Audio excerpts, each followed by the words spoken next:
Ric Flair is lacing him up one more time at 73. I see that Ric Flair is actually coming out of retirement for one last match. I bet you that raised a few eyebrows. When it comes to being in that ring, that might be where he's most comfortable. Rick knows if he's healthy enough, and if it's something that brings him joy, brings him contentment, I wish him the best. He can't stand it. He's got to get back on that horse. I didn't even know that he would live. I never thought he would be back in the ring again. And I don't think he's thought this through. I mean, the fans are concerned about Rick's health. His struggles have been front page, right? They're no secret. I mean, let's just be honest. I guess good for him. But do you think it's really his last match? What Ric Flair is doing, he's doing that because he loves this business. July 31st, Nashville, Tennessee. As promised, Ric Flair will walk that aisle one more time. Guarantees this time to be the last time. Why is he doing this match? I think I know why he's doing it, but I'm not going to tell you that. But I think I know why he's doing that. But that's just a guess, and I could be wrong. But I'm sorry. It's not money. It isn't money? No, it's not money. Then I'm wrong.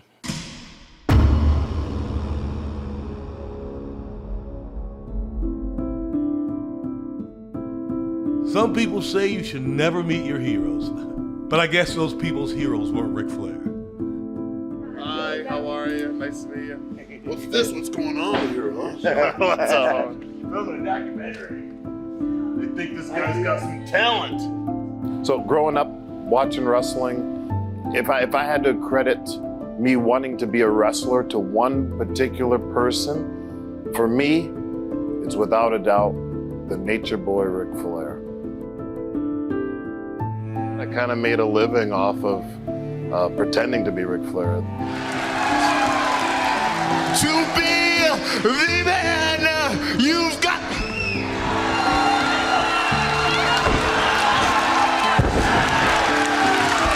To be the man you've got to beat the man.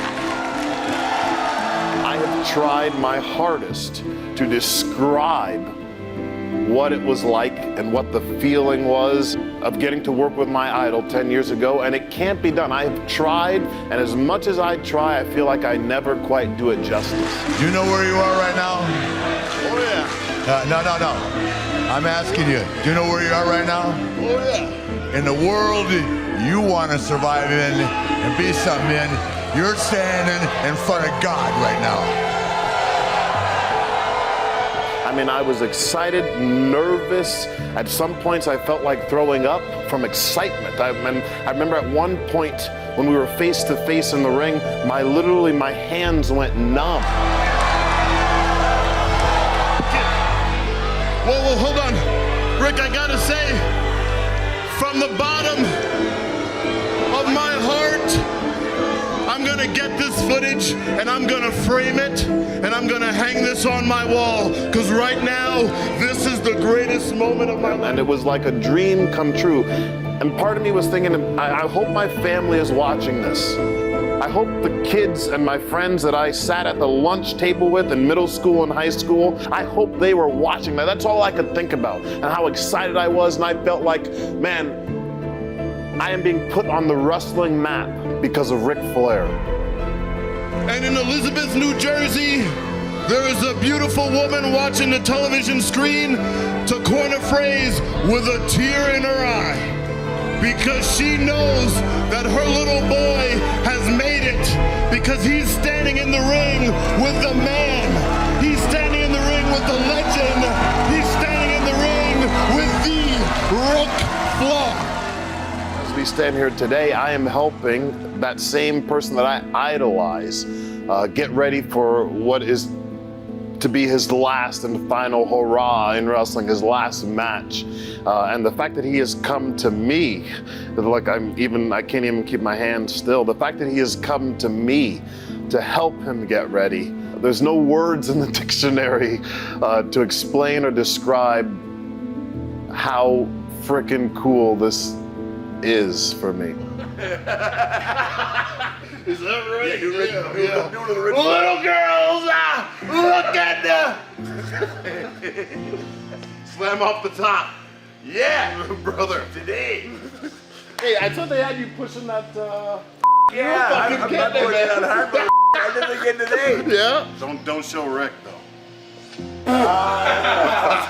These are my workout socks. A good guy that I trust.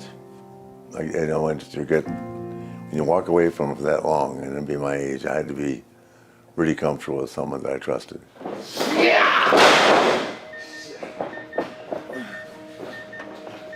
My watch goes off. Every time he hits the ground, his watch goes, "Hey, did you fall?" He's got to clear the alert.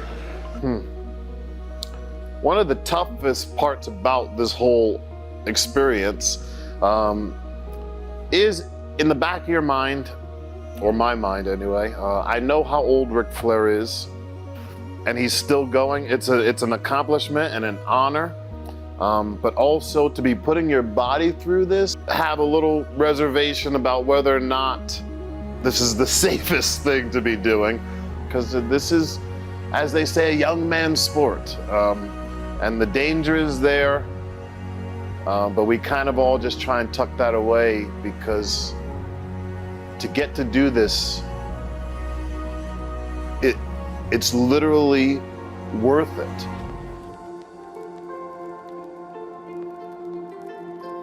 To this day, I just turned 63 years old, and I have never done anything that equals the adrenaline, the rush, standing in the center of a ring with 10, 20,000 people around you, screaming so loud, it's like a white noise, you can't even hear yourself think. It's it's something that nothing else can really duplicate. Yes, there are skeptics that Ric Flair shouldn't do this, but again, we do not have the right to tell him what to do. Well, maybe it's something that he needs. You know, maybe this is his finalization. I mean, and you only live one time. It's your life, you get one of them. And look at all the Flair's been struck by lightning. He's been in car crashes, plane crashes. I mean, what else? I mean, there's nothing that can stop this man. So, like, if you're him, why not? Why not? Oh, I'm very happy for him. I think this is great. Go out in the ball of fire.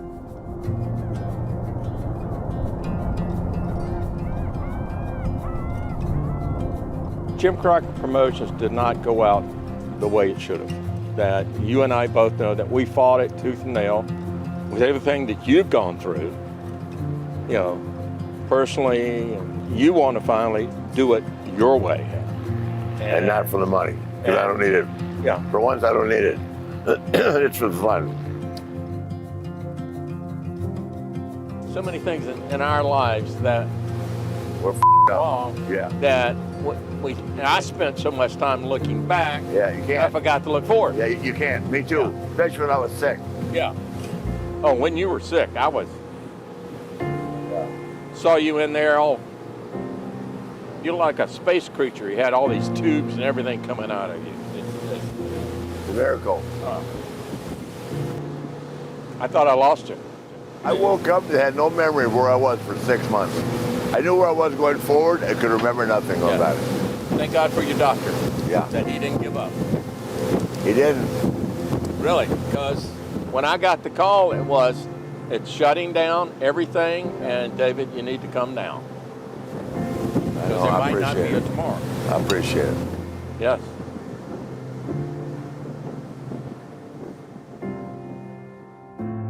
You know, anybody that hasn't walked a mile in his shoes, seen what he's seen, can't judge that man. I'm just so glad to see that he has overcome so many things and he's getting a chance to have that last match. All the naysayers and the things people would like to say about people trying to do something past their prime, this is really a celebration. This gym is Hard Knock South. I've worked with professional athletes of all types, and only those who really want to put the effort in keep coming back because hard work is part of the ethos of this place. And Rick certainly has that. I've seen clips online. I've seen him training. I've seen him on the row machine. And I asked my dad, and I'm like, how does he do it? And he's like, Brock, he was just always a cardiovascular machine. There is a spirit in fighters that never truly dies. A hunger that never eases. A need to compete. A little while ago, I had some genetic tests performed on Rick. He scored higher than some professional athletes I've worked with. And it became evident pretty quickly once he started training here how he got in shape really fast and he just keeps pushing it. Stuff that would leave me floored, he comes back for more. Me preparing for this match has been just, trying to get back where I was 35 years ago. It's hard to do. I'll be close. I just have to work on quickness and stuff like that. My endurance is good, but just have to keep working on it every day. You might have broken bones, but you got strong. You might have broken bones, but you got strong. 'Cause I need to win back on my feet, with strong footing to get my punches on the heat.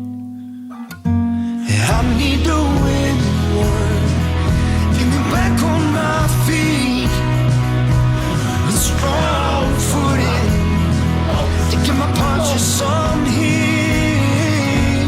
I need to win one, get me back on my feet. Strong footing, get my punches on here.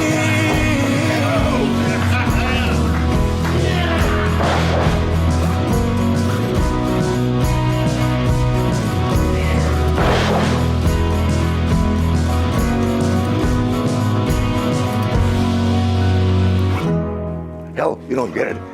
I'm gonna crossbody somebody off the top rope. You ain't seen nothing yet. And I got to tell you, we had a plan today to, we promoted it and all that jazz. We were going to have Jay Lethal on, maybe show some of those old clips, the woo-offs and all the stuff from Impact, but no Jay today. What's up with that? Well, is he going to hear this if I say it? I don't care. He's got an attitude. He wants to be part of the show. And I said that ain't going to happen. You know how that happens, and all of a sudden everybody's feelings are hurt, so. I think he's upset with me. I told him the other day that he wanted to be on the card. I said, it's no fault of his, but he's not seeing in that light. Thank you. See you tomorrow. Thank you. Hey, so real quick. Yeah. So July 31st, monumental event. Is there any room? Yeah. You got? I have a lot of respect for you, you know that. We've been friends above and beyond. But you're an opening match guy. In real life. I mean, I'm talking this straight up. We're loading this up. We're loading this up with guys that have got a resume. Okay. All right. Okay. But you would like to be honest with you, right? Yeah, no. I like when you tell me I'm f***ing around, f***ing off. No, I got it. I'll see you next time. Okay, thanks, man. All right. Thank you. Okay. Love you too, man.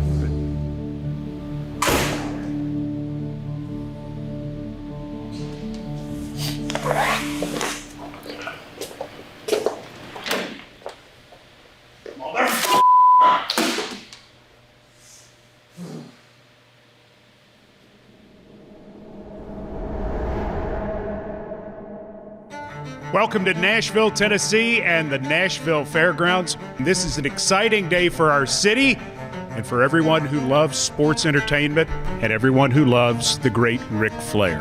WWE Hall of Famer, third generation wrestling promoter. Please welcome Jeff Jarrett.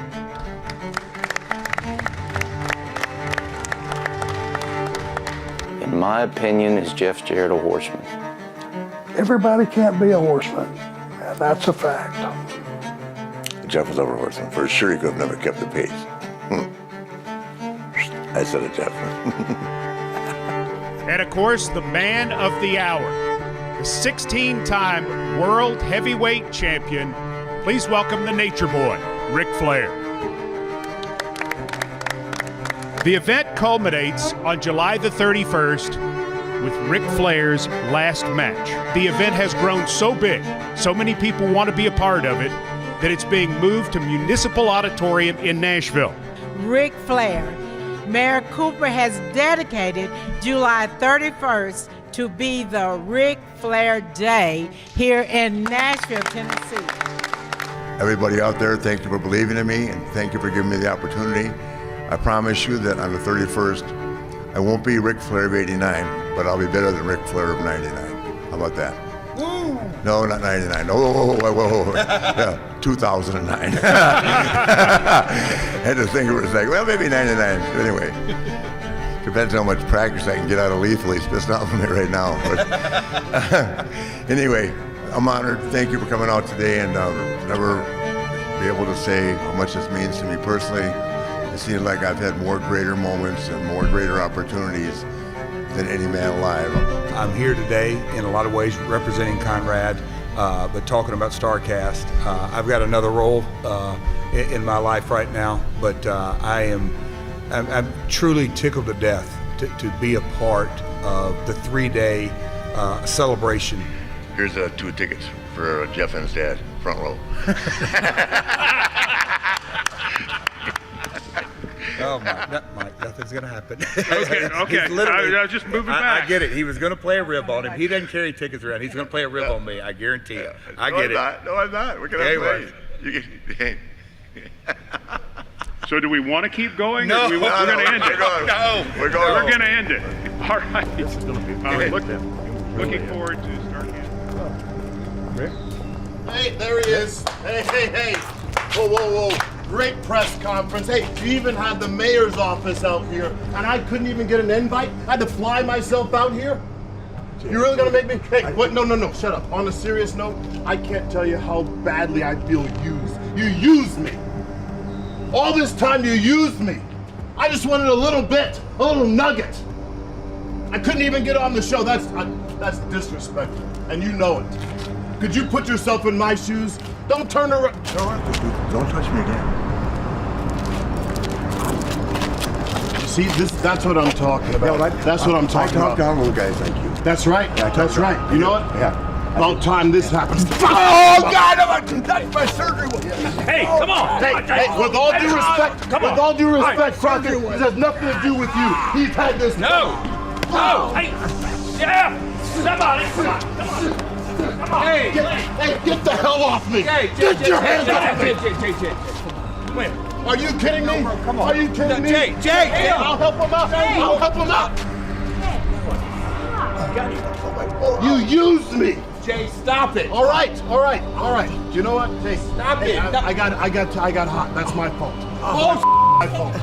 I'll help you get him out. Jay, just the stop! man is my idol. Okay? Jay, I'll help you get him out. I'm telling you, quit! That's enough! I can't believe you're defending that. I can't believe you're defending him. After all he's done. Jay, he's 70-something years old! He don't act like it. He does not act like it. Get away from me. Yeah, you see? Rick, just calm down. You see? I said off, Jared. Tired of you and your old man. Stop. Dave. Hey! Wait a minute, come on! Jay, stop! God, Rick, get up, please. He deserves this. Every second of it. Every second of it. Jay, you have a right to be upset, but stop. Help him up, Jeff. Yeah, I'm good. You're home. I don't need nothing from you. Don't. I like you, and I respect you. But in real life, you've been an arrogant. I can't stand it.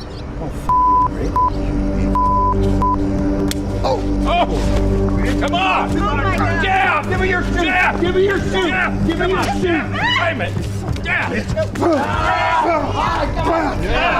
Yeah, you see? You see? That's a hard way, guys. fucking hard way.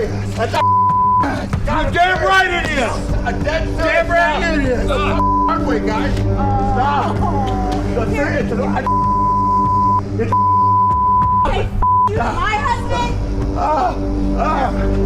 Want it? Come on. Yeah.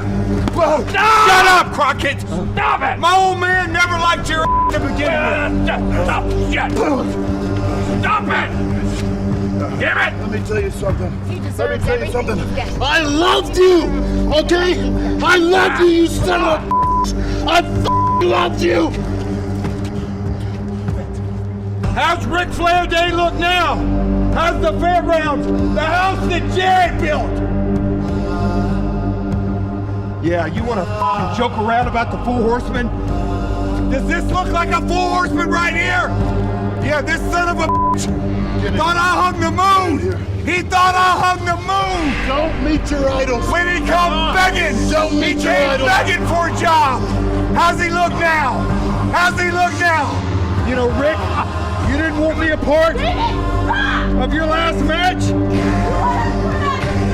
Me and Jay Lethal, it looks like we'll see you on July 31st.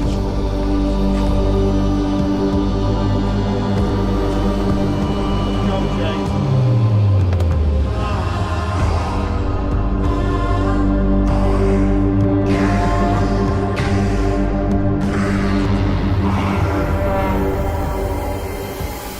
Growing up as a kid, I idolized Ric Flair.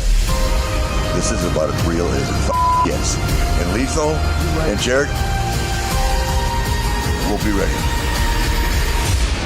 This is fucking family. This is real. And he's a bad mother. And he's my son-in-law.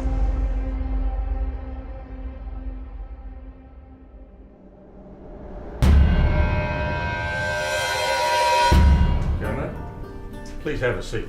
It's going to be the saddest day of my life, beating the my idol. This is why I'm here. Yeah. He's here because he married your daughter. That doesn't make him a badass. Oh, this is why? Yeah, I'll show you. The only...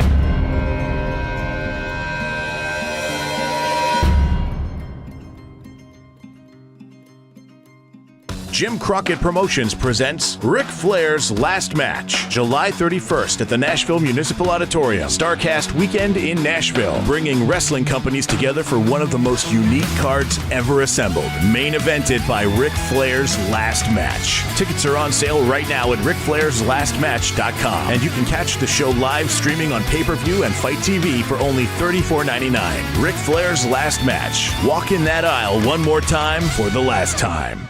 Rick, do you have anything to say to expensive car repair? They don't stand a chance against the money-saving roadside assistant, Car Shield, and Slick Rick. They better learn their ABCs, because we're always bringing Car Shield. Woo! Woo! The roast to Ric Flair? You kidding me? It's the Nature Boy. What are they gonna say? I am the man. Okay?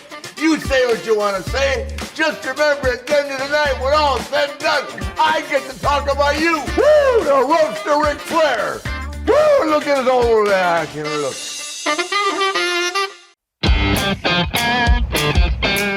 Hey everybody, Eric Bischoff here, and have you heard about Strictly Business? Strictly Business is a brand new weekly series exclusively on adfreeshows.com. Join me and my co-host John Alba every Tuesday as we take a deep dive into the business of the professional wrestling business. And this is some straight up business talk here, no fanboy nonsense. We discuss television contracts, advertising, licensing, and of course the highly debated ratings. So if you want an unfiltered, brutally honest, anti-fanboy understanding of the professional wrestling industry, well, Strictly Business is the series for you. And hey, if Elon Musk likes my tweets, and he did, you're going to love Strictly Business. Sign up now and listen at adfreeshows.com.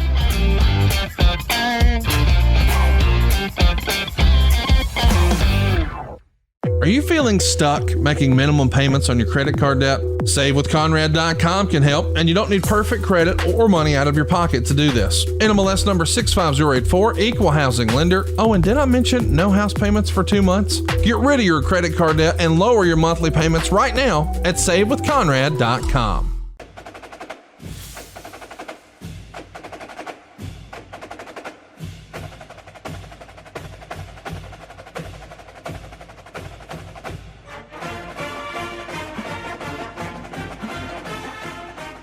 We are broadcasting from the Blue Chew Studios. Try Blue Chew free when you use our promo code JR at checkout. Just pay $5 shipping. Hello and welcome to Grilling JR. This is Paul Bromwell. Yes, I'm here once again this week, and I'm joined by the voice of wrestling, my longtime friend, Jim Ross. JR, how are you? I'm good, man. I'm good. Good to see you. Good to have you on the show again, obviously, steering the ship. Wouldn't have nobody better. Hey man, it's good to be here. I feel like this is me and you are just becoming a thing. It's just becoming, Grilling JR with Paul and JR. Make Conrad jealous, you know. I don't listen. That guy's busier than what you say, a fruit merchant or. Yeah, he's busier than a fruit merchant. Yeah. If somebody's gonna say, what does that mean? In Oklahoma, they grew a lot of produce. It's something like tomatoes or watermelon and things like that. And these guys would grow them or buy them wholesale from the field. Then they would go to intersections of the highway that was busy, and they would set up shop. If they didn't have any traffic, and because all the items they're selling are all perishable within days, they would move to another location. So the good news is when you're busier than a fruit merchant. So there you go. It's analysis like that keeps us coming back every Wednesday night. For That's a story. I mean, it is. That's been an old slogan since I was a kid. Yeah. Oh man, he's busier than a fruit merchant. Hey, buddy, we had a good time last week with a show, Great American Bash '92. The highlight of that show was Vader Sting. We also got to talk a little bit about you and Jesse. Jesse's birthday as we record this, right? Yeah, 71. He's a year older than me, maybe 6 months, I guess. But I'm 70. He's 71, and he's an interesting dude. I think I was mentioning this. I will give you some details on an appearance I have in Jersey coming up soon. But I was going to mention that some promoters are missing the boat here because Jesse, they're always looking for something new. And I like that. But Jesse and I together at a signing, an autograph opportunity, photo op, whatever, is, I think, would draw. And I don't ever do this very often, but I'm just saying it.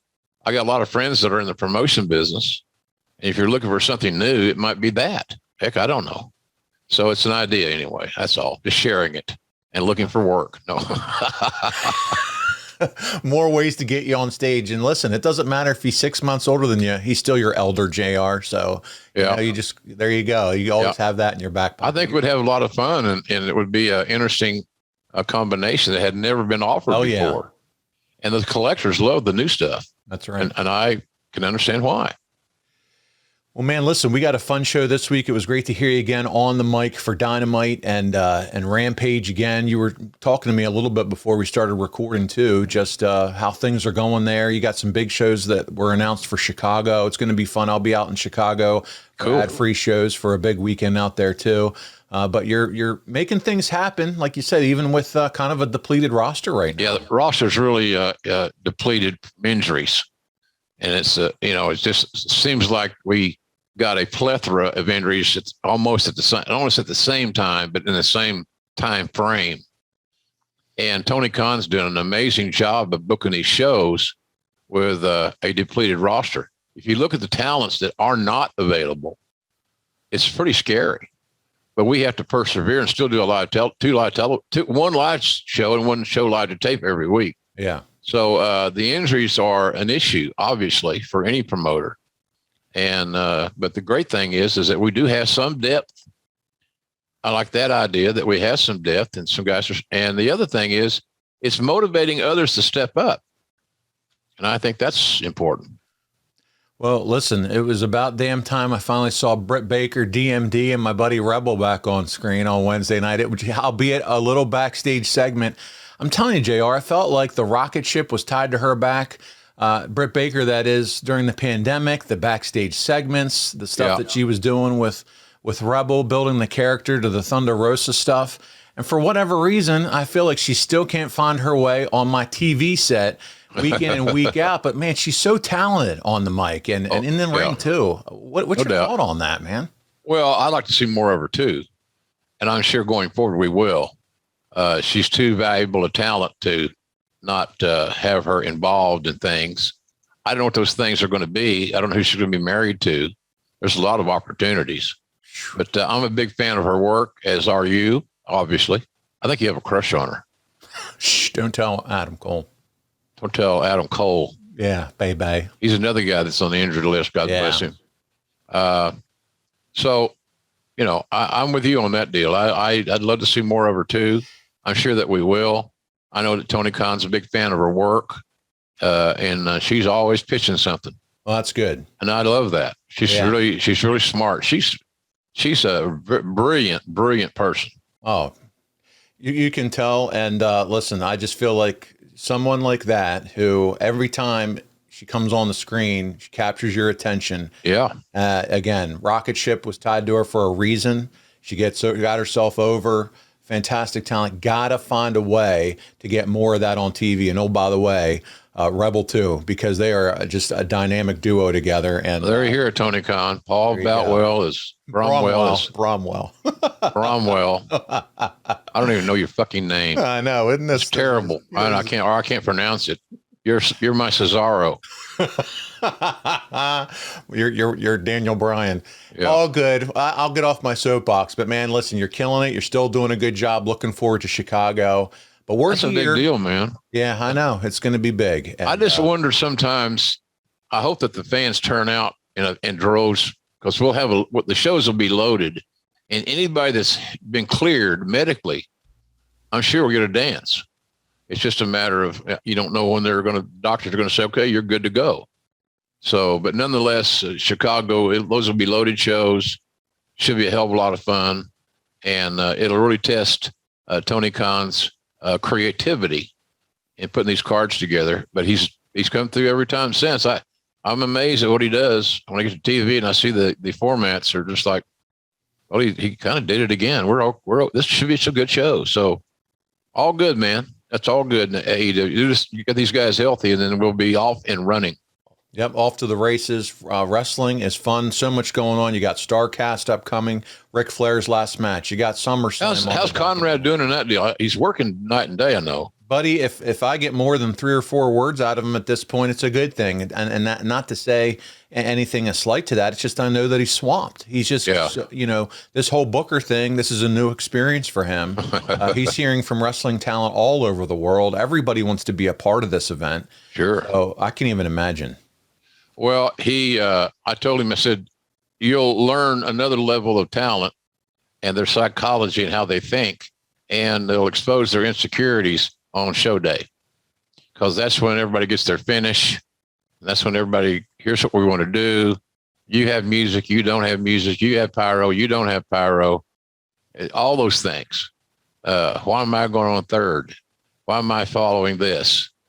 So he's still got his hands full. Talents don't change. And but I'm glad that he's going to have a loaded card, and he is. And like I said, I really flying less is better for me, and standing around all day, I can't do it. I just can't. This damn wound is healing, but I can aggravate the hell out of it just by standing up and walking. So I'm going to watch it on the Fight app. Yeah, there you go. And I like that app. And they do a great job, and the pictures are great, and it'll be fun. Sounds good. That's the way you can check it out, too. You can go StarCast with JR and check it out there. StarCast.com has all the information as well. You can stream it on Fight. Again, you want to take a look at that. But, JR, let's jump into this week's show. All right. Folks at this point definitely know how they can find all that great wrestling content that's out there. But they're here today because they want to hear what you got to talk about and you have to say about Triple H. Specifically this week, we're going to talk about his 1997 This is really the year Hunter stepped out of the doghouse and into his own. Wouldn't you agree? Yeah, this was his year. Yeah. And he had a great year, and it defined really the rest of his career, I think. So he became one of the game's, no pun intended, best heels, without a doubt. I don't know that he was the best heel on our roster. I think that was Mr. McMahon. But I do think that 1997 was the year that Triple H stepped out of the pack and became something special.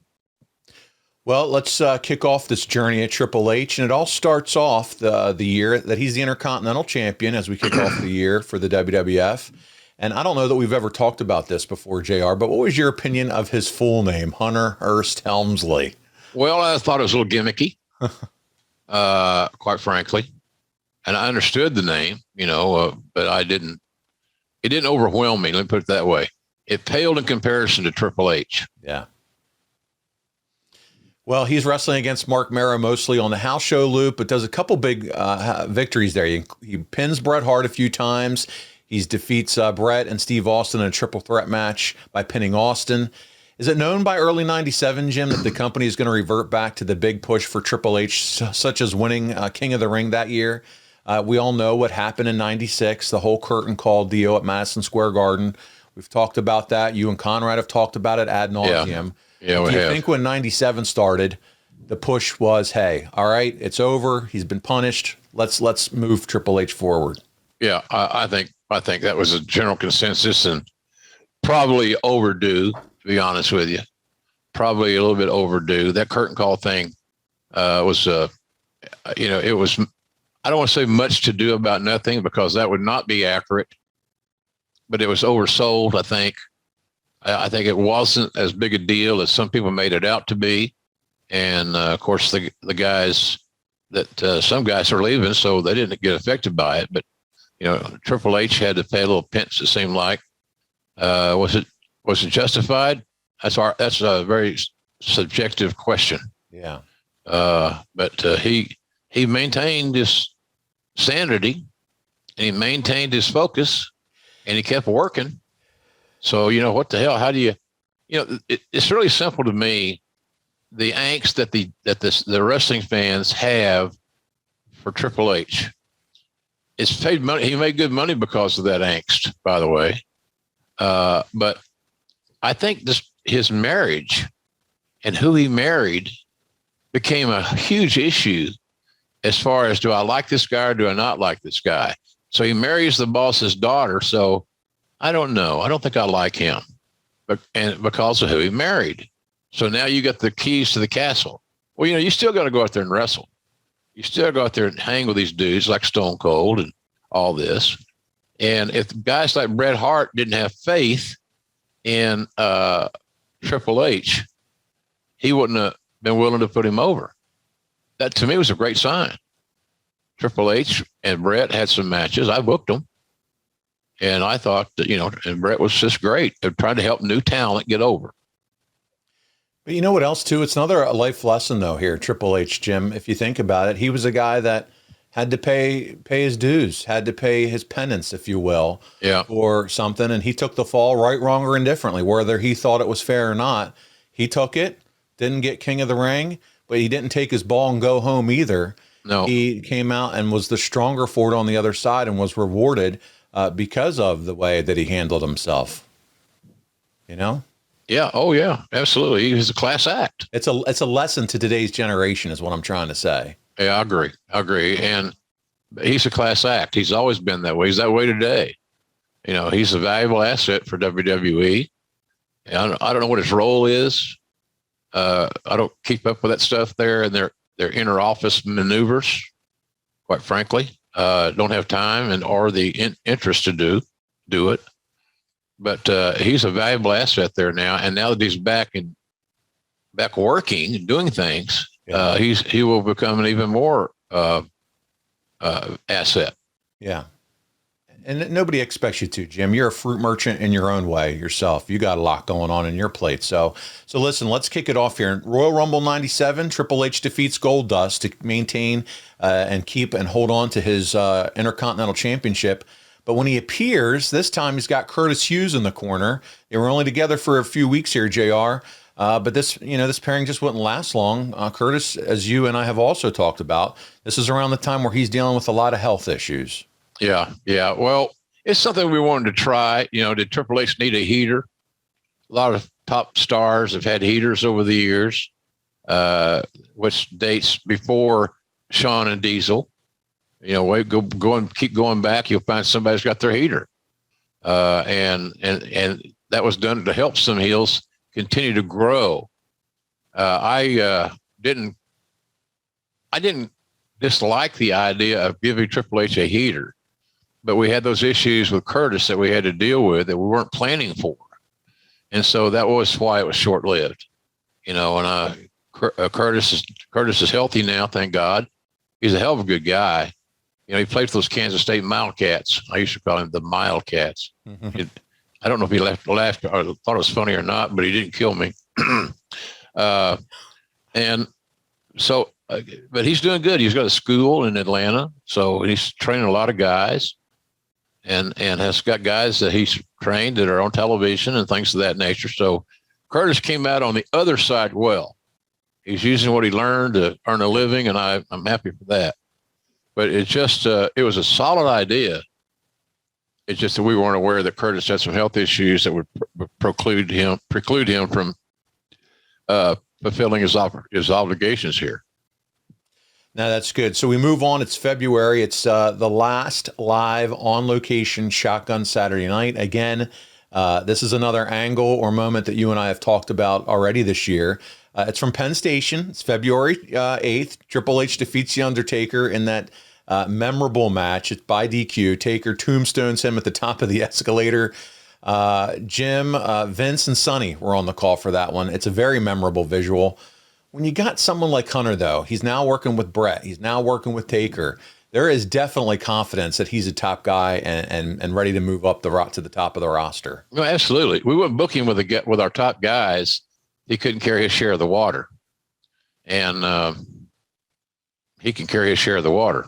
He was ready, so he was a very valuable asset, and for the most part durable. He had some injuries that were untimely. They're all untimely, but by and large, he stayed pretty solid and pretty well booked all the time. Well, and you and I, he would then move on, and we did a watch along earlier this year, but 5 days later, Rocky Maivia defeats Triple H on Raw Thursday, to win the Intercontinental title. So there you go. That belt is now in Rock's possession. Rocky also successfully defended it 3 days later at In Your House Final Four. At this show, however, is where we see the debut of Chyna. After Triple H was distracted by Goldust to lose the match to Rocky, Chyna would then put Marlena in a choke, presented as an unknown fan in her first appearance. So let's talk about the sudden appearance of Chyna. Was this a quick idea once Hughes moves along, or had Triple H been pushing to bring her in for a while? I think Triple H is endorsing her. They were seeing each other at that time, so they were a couple. So and then you'd assume have compatibility, but she was so unique. I mean, you talk about can't take your eyes off of her. Yeah, she passed the old wrestling promoters theory that if they don't notice you walking through the airport, you might not be viable. And you can't tell me that Chyna wasn't always noticed when she walked through the airport. She was a Kowalski student, and Triple H had helped her a lot. So I think that was kind of in the works. It was, and no disrespect to Curtis Hughes, she was an upgrade because of her look and her uniqueness. It was unique. That's right. And different. And, I got to give Triple H a lot of credit for her Chyna's success, because he taught her so much, and he knew how to use her where she wouldn't step out of her lane into an area that she was not prepared for. He did a real good job. And it shows you that, when you're judging talent or things of that nature, that he had a knack for it. Mm. The way he booked Chyna with him will tell you that he had a feeling for this whole thing. And so he would go to Vince with ideas and other talents would find out about it. And if they didn't like that particular idea, and some didn't, Triple H getting their business, all he was trying to do is suggest ideas that would help them. And a lot of guys didn't like that. So that got him some heat.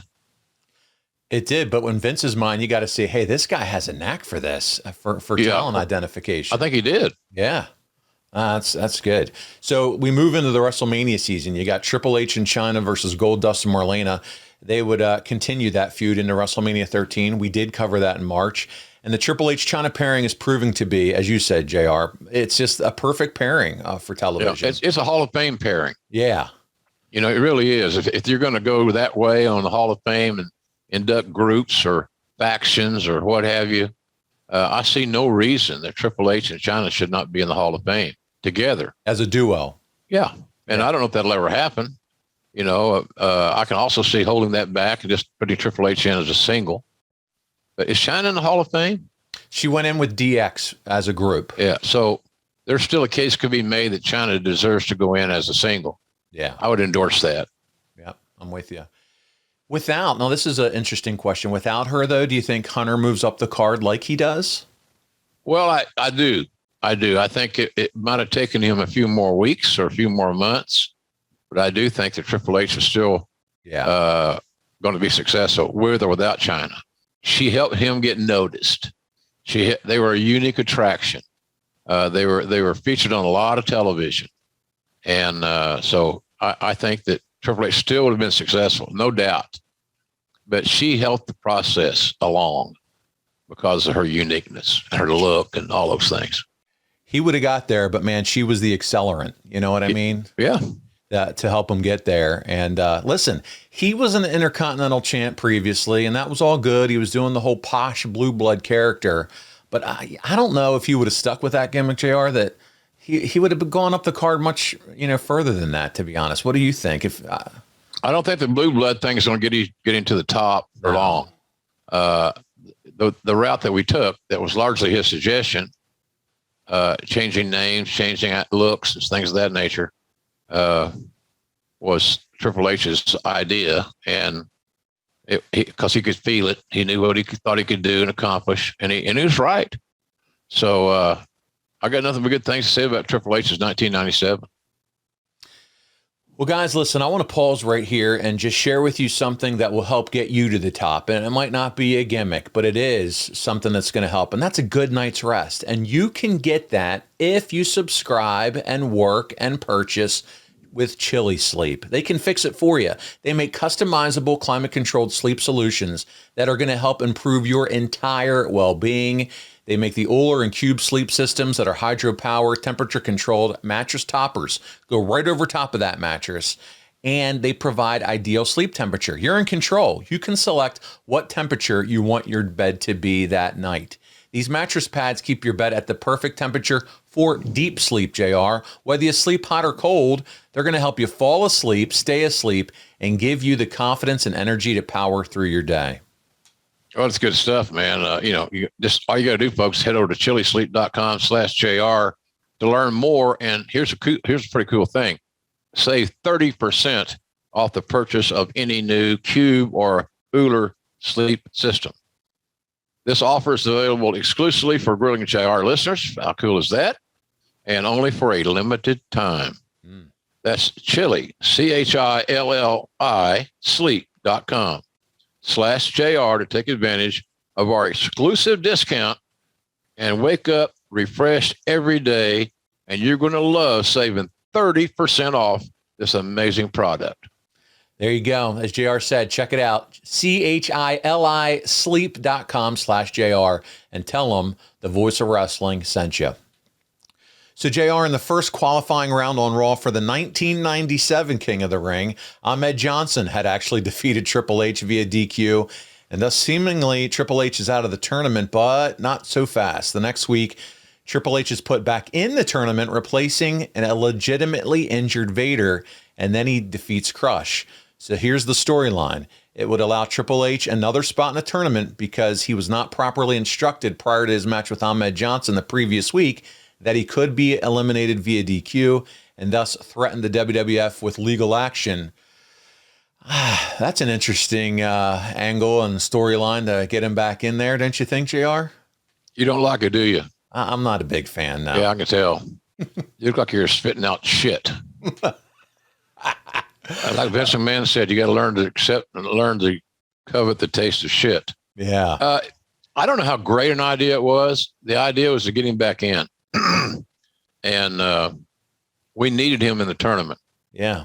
And so that was a way to facilitate that. Was it the best way? Hell, I don't know if it was the best way. You got a better idea?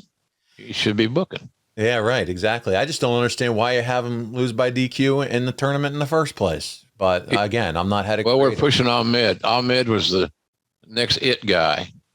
And I guess the key thing there was let's not beat Ahmed. Yeah. I think that was the key, the bottom line of everything. Let's not beat Ahmed. But the match had a lot of box office appeal. And then eventually it was, how can we just keep beating Ahmed? That's just how that all turned. It didn't work out. Yeah, yeah. So. You don't know. Today we can say, well, boy, that didn't work out. How do you I know? You can't say then. You don't know. Look at him. He looked like money. He did. Yeah, and so that's the situation there. It's very easy to go back in time and say, well, that didn't work. We know. Yeah, it didn't work. Yeah. So armchair quarterbacking now, so now we can shit on it a little bit and have. Oh yeah. Well, listen, at the King of the Ring pay-per-view itself from Providence, Triple H would go on to defeat Ahmed. So, and then Mankind's in the final, setting up a great summer-long feud between these two. I mean, does it get any better than Triple H and Mankind in their prime, JR? I loved watching those two go out. Yeah, they had great chemistry, Paul. That's a key thing. Yeah. They had great chemistry, and they had solid matches. And with all mixed insanity in the ring, somehow or another, Triple H, who was more of a traditionalist, made it work. Jim, they have great matches that summer. It starts with the Canadian Stampede pay-per-view from Calgary. They brawl all over and outside the Saddle Dome. Mick's just been there every step of the way to get Hunter over, it kind of feels like, and that was the role that he was playing at the time, and that's just what it is. Obviously, Mick would have a fantastic career himself. But talk about their chemistry. You did. They clicked well. Mick was also very good as far as just, his impact and his standing in the company. But man, they also had another famous cage match at SummerSlam, East Rutherford, New Jersey. Mick would jump off the top of the cage with his Jimmy Snuka tribute to get the win. Mick gets that payoff victory, but Hunter's ability to hang with Foley really just helps make him here this summer, does it not? Yeah, it made him be perceived as tougher than more physical. He has the toughness and the mean streak to compete with Mick Foley under unique circumstances. I think that was sort of the main thing we're selling there, is that this guy's not simply a finesse wrestler, even though he's a great wrestler, catch wrestler, catch can, all those things. He just he's a tough dude, and he proved it more than once. So I think that was the big thing that came out of that, was that you better respect Triple H as being a badass. Buddy, pull out the gasoline, light the match, because here is when Triple H becomes the real true badass. After this, we see the formation of the soon-to-be-named D-Generation X. You got Triple H, Chyna, Shawn Michaels, Rick Rude, the changes in creative, the attitude, all of it. This was the perfect timing for Triple H, wasn't it? If fans are ready for something like this, and that was one of the great factions of all time. Absolutely. DX, no doubt. Can you talk about, and do you recall kind of that time period, JR, when all that was coming together, what that creative, how it was talked about, and it was basically, from what we've heard, Triple H and Shawn going to Vince saying, hey, we got to do something here. We got to be fresh. We got to be, we got to be taking it forward, moving this thing forward. Is that how you recall everything going Yeah, now? Shawn and Triple H had so much to do with the creative evolution of DX. They were helping Vince. They were in his ear. They got him some heaps of talents. And I would tell talents, I said, you have the same opportunity yourself to get involved in your storylines, or to pitch a story, outline an angle. There's no reason you can't do the same thing. But if you don't put out the effort to get time with Vince and pitch this idea or your ideas, it's never going to happen.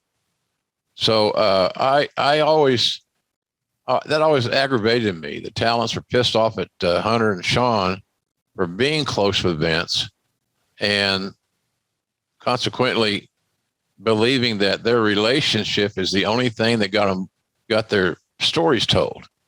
And of course, I don't agree with that at all. But they were deeply involved in the booking of their angle. And here's the funny thing about that. Being a guy that got in the wrestling business in the mid '70s, when Bill Watts would hire a top hand, bring a top hand into the territory, you didn't bring in 3 or 4 top guys. You brought in, you'd bring in a heel, let's say, to work with Cowboy. And what we got with Cowboy is a 300-pound babyface. So the heel had to be big and aggressive and a badass. And so the other thing that heel had to do was to contribute to his creative and help with ideas. Okay, I want to blow this off at Thanksgiving. So here's our landing spots. Boom, boom, boom. And now you challenge the talents to say, what do you got? How do you want to do this? What gimmicks can we use? What matches can we book? Because at the end of the day, Cowboy's going to have a match with you on the blow off, and he's going to go over with the Oklahoma Stampede. But how do we get there? And so you would expect and count on your talents to contribute to their creative. And that was part of the deal back in the old days. And that was a hell of a deal for the talents because they got paid 100% on the gates. So it wasn't a matter of, gimmick sales and all these things. I mean, these guys, the more you draw, the more money you're going to make. So guys are motivated to help with suggestions on their booking. And it's been it's been around forever. It's been around since I got in the business. Yeah. And that seems like forever. Well, JR, listen, and two, you've said it here before on this show. There's guys that you can either sit and complain, they have the bosses here, or they get to talk to Vince, or whatever. Or you're going to have the mindset, hey, I need to figure out a way to form a relationship. Whether it's Tony Khan, Vince McMahon, whoever the case is, I need to figure out how to grab his ear. And when I have his ear, grab his attention for the limited time I have with some ideas. Yeah. You can't just sit around and complain about the people that have gotten their attention. Yeah. It's not a revolutionary idea to have a good relationship with the decision maker in your company. Bingo. Simple as that. And he had it, and they had it working, and it worked out for him. I would say, 120% here. DX is off. They're on fire. The name Hunter Hearst Helmsley is pretty much getting phased out at this point. It's just Triple H, and that was the right call for that as well at that point. Oh, yeah. Absolutely. Talk about Rick. Yeah, go ahead. Well, we need to put Hunter Hearst Helmsley in the rearview mirror. Oh, absolutely. And drive on out of Greenwich and get in the Toughville. There you go. He's ready to kick some ass. Talk about Rick Rude, though, a little bit, part of this equation, man. He worked with them. Yeah, he did. And I was never totally settled on that. I didn't know for sure that Rick, speaking of Rick Rude, had his heart in that role as being a ensemble player in that faction. And I might be wrong. I might be wrong about that. But I thought that Rick Rude was an amazing talent and a great heel, one of the best heels ever. I thought he could have done more, or we could have done more with him in DX than we did. And I don't know the exact reason for that, but in any event, it seems like he was underutilized. Man, just a great talent, great wrestler. He was part of that card we watched last week with the Great American Bash. Talent gone way too soon. But man, like you said, a great heel, and certainly miss Rick Rude. Let's talk about the Triple H here, because the Cerebral Assassin, which, JR, that credits to you, right? You came up with that that term? Yeah, I did. We're still years away from this point, but you could see the beginnings of that here, could you not? Oh, yeah, he's a smart guy, man. Student of the game. He and I'd have private conversations about other talents. I'm managing this group of crazy people. And so there are guys that you go to that you knew were going to give you an honest opinion. Taker, Stone Cold, for sure, all those guys. And there's several others that I tapped into to get their feelings on a talent, get good feedback.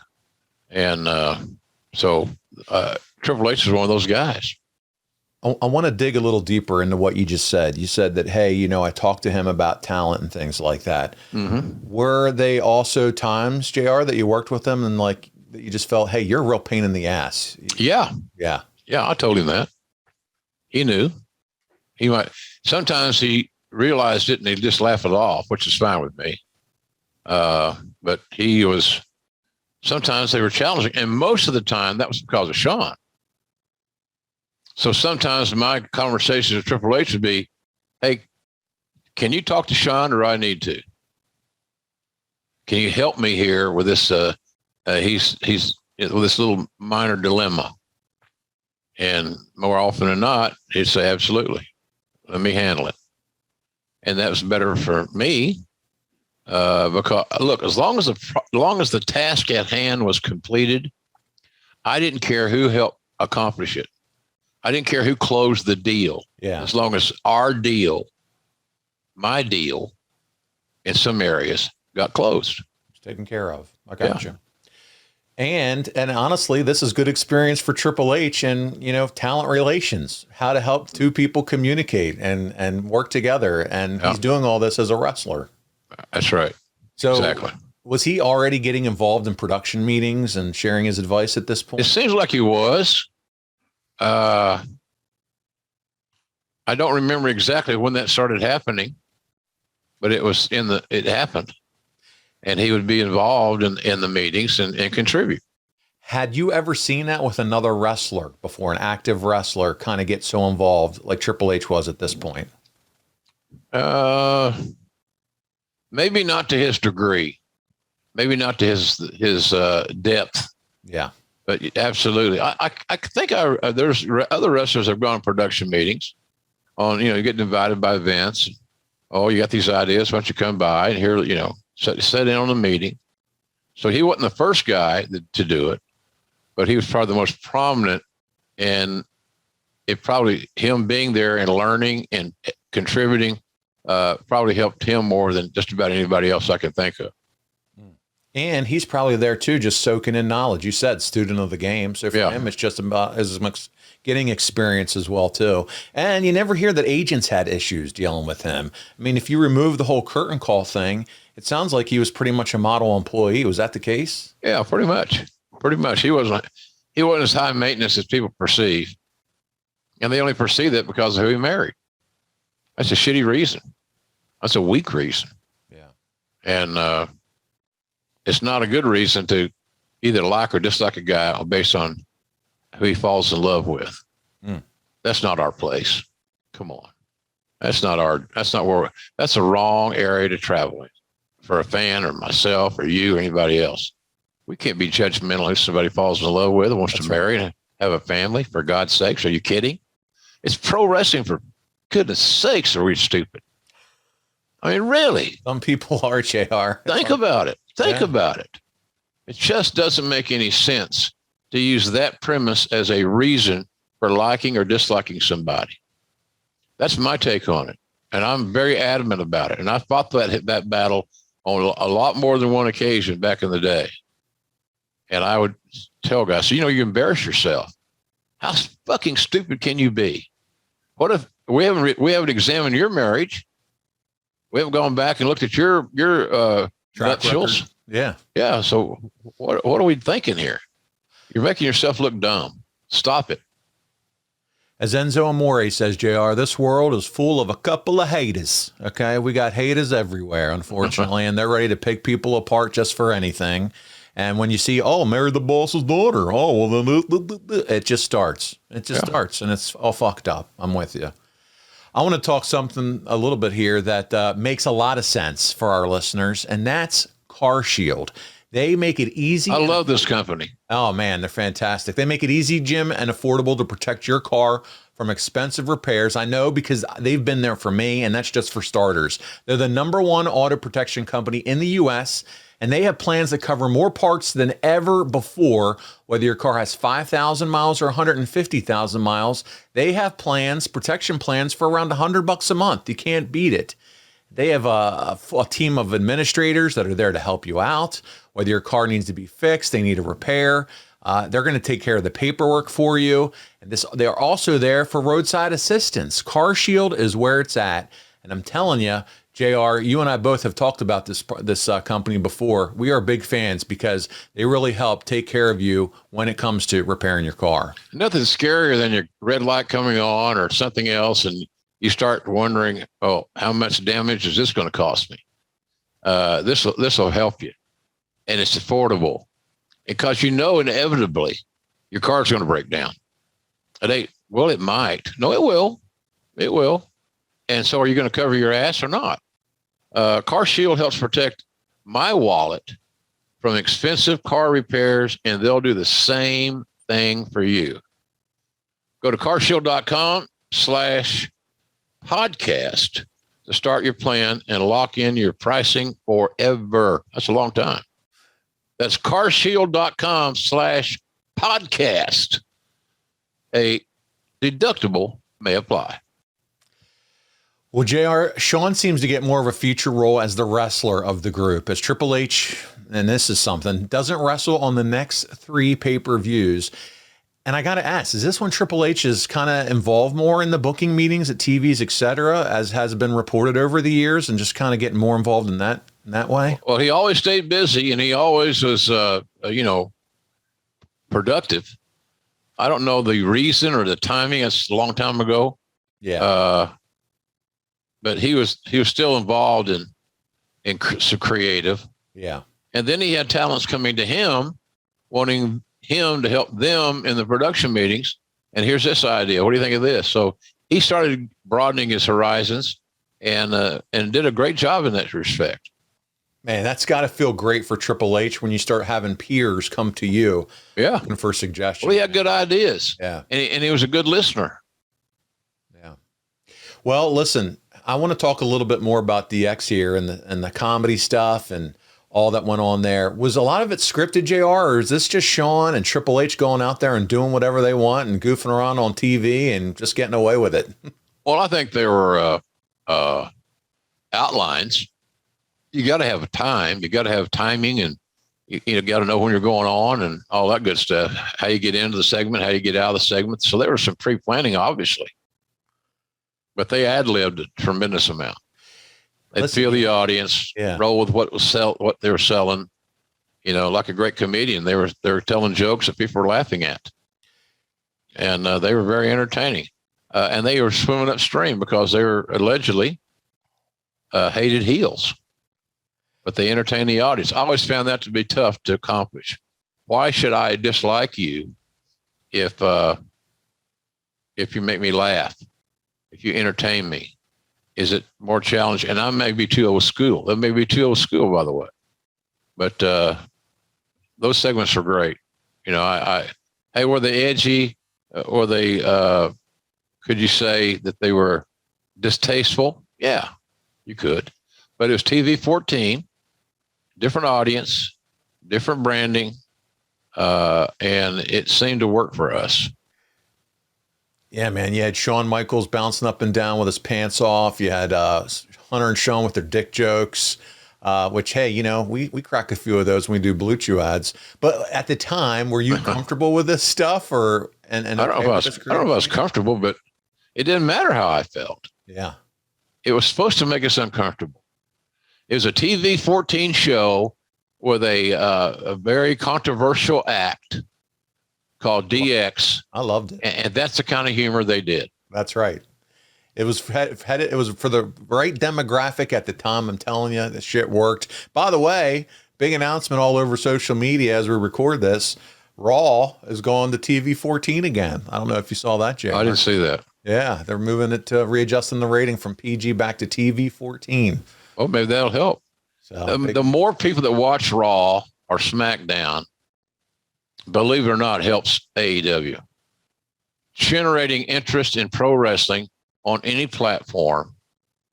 What's that old saying about the high tides rise all ships? That's it. So I think that's where we are here in this scenario. So I hope it does well for them.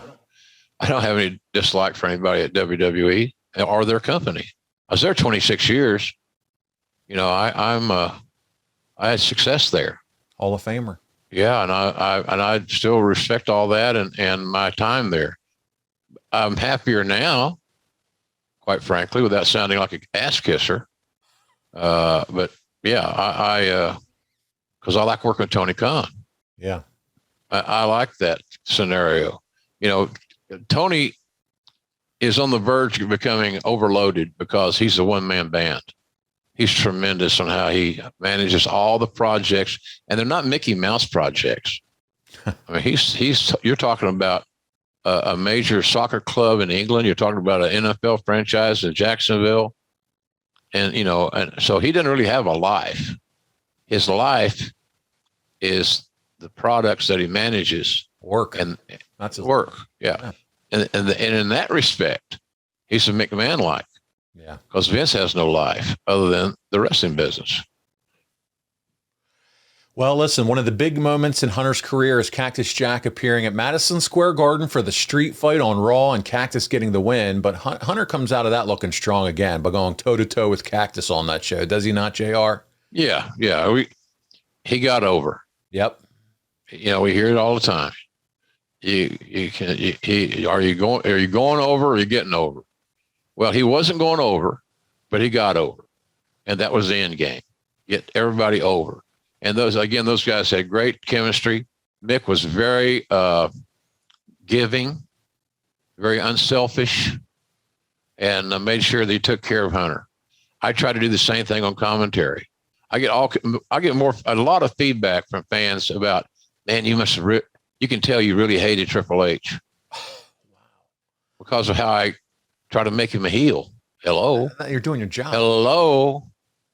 Well, I could tell you really hated him. So you're a fucking mind reader now, Junior, are you? I never hated him, but my character need to make sure that I was putting him in I was framing him with the right frame. I was coloring him with the right color, and let's make him a heel. We have to make him a great heel and we did. People need to go outside and get some oxygen, Jim. That's all I can say. Yeah. I hear you, buddy. Maybe throw some stuff on the grill and buy some JR's BBQ. Yeah, jrsbbq.com. Yeah, there you go. Hey, business has been good thanks to you guys. So I appreciate everybody that's helping support our cause, so to speak. Well, listen, the DX name was given to the group in October, and you could really see the rub from Sean as a top heel. It just really gave Hunter that rub that he needed. And, listen, we will discuss the Montreal screw job in great detail later on this year, but we got to talk about it here, JR, because we are covering 97. How involved was Hunter, do you think, in all of that? I don't know. I still believe that, hell, I didn't know. And I was head of talent relations, and I was broadcasting the show. So you think that one of those two reasons would be enough to clue me in on what we're doing. But I had no idea. Vince told me nothing. And I was pissed about it after the show because I sat in a room by myself while all the shit was flying around with the heart situation and the cameras are there and all this other horse shit. Yeah. It's just as a bad day at the office, to be honest with you.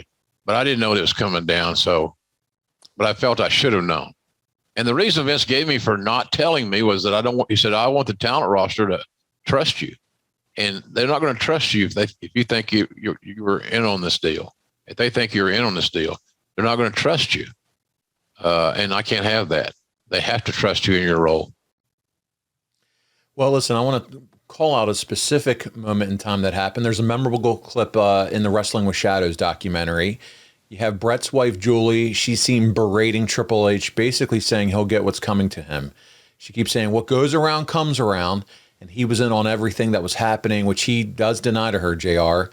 I don't think he was. People may think I'm naive, and maybe I am.